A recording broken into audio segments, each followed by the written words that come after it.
proposed air defense integrated model. The aim of the Air Defense Command is going to be to combine resources of all the three services under one entity and activate it to protect the airspace of the country.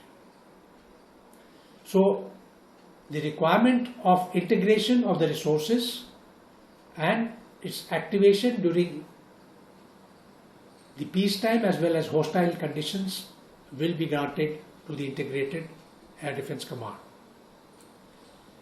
As I said, the structure which has been proposed has been held under the study headed by Vice Chief of Air Staff, Air Marshal H.S. Arora. It is under examination by the three services and as well as the Integrated Defense Staff. Limited consultation, I think, are also likely to be held with the civil aviation sector, which is an important component of this. And the model which is proposed is likely to be a hybrid model, which is geographic from functional integration. And this, of course, is something which one has to analyze from the open source literature which is available, and there is no yet to be confirmed per se. The hybrid geographic functional model will have, to my mind, on one side is the geographic model, where all resources are under the theatre commander with support from the Air Defense Command, that is the Integrated Air Defense Command. So as far as the resources are concerned, air defense resources, including the surveillance, sensors, surveillance systems, etc., all these will continue to be with the theatre air defense commanders.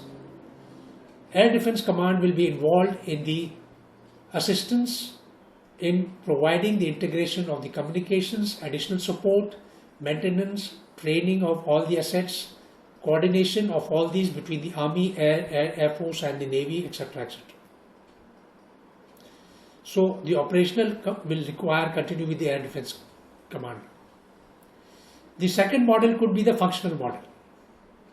In the functional model, you have all resources which are centralized under the Integrated Air Defense Command.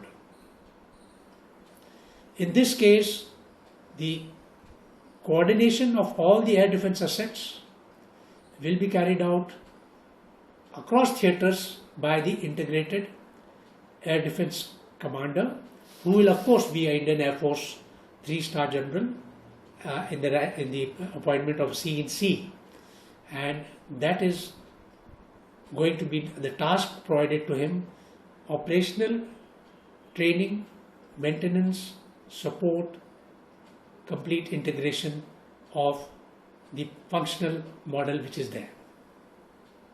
The third and the one model which I feel may be likely is the hybrid model. So what do we have in the hybrid model? We have talked about the ballistic missile defense resources. Now, ballistic missile defense resources are essentially going to be deployed for the protection of the national capital and the commercial capital that is at present, that is and later expand to other metros possibly, that is Delhi and Mumbai.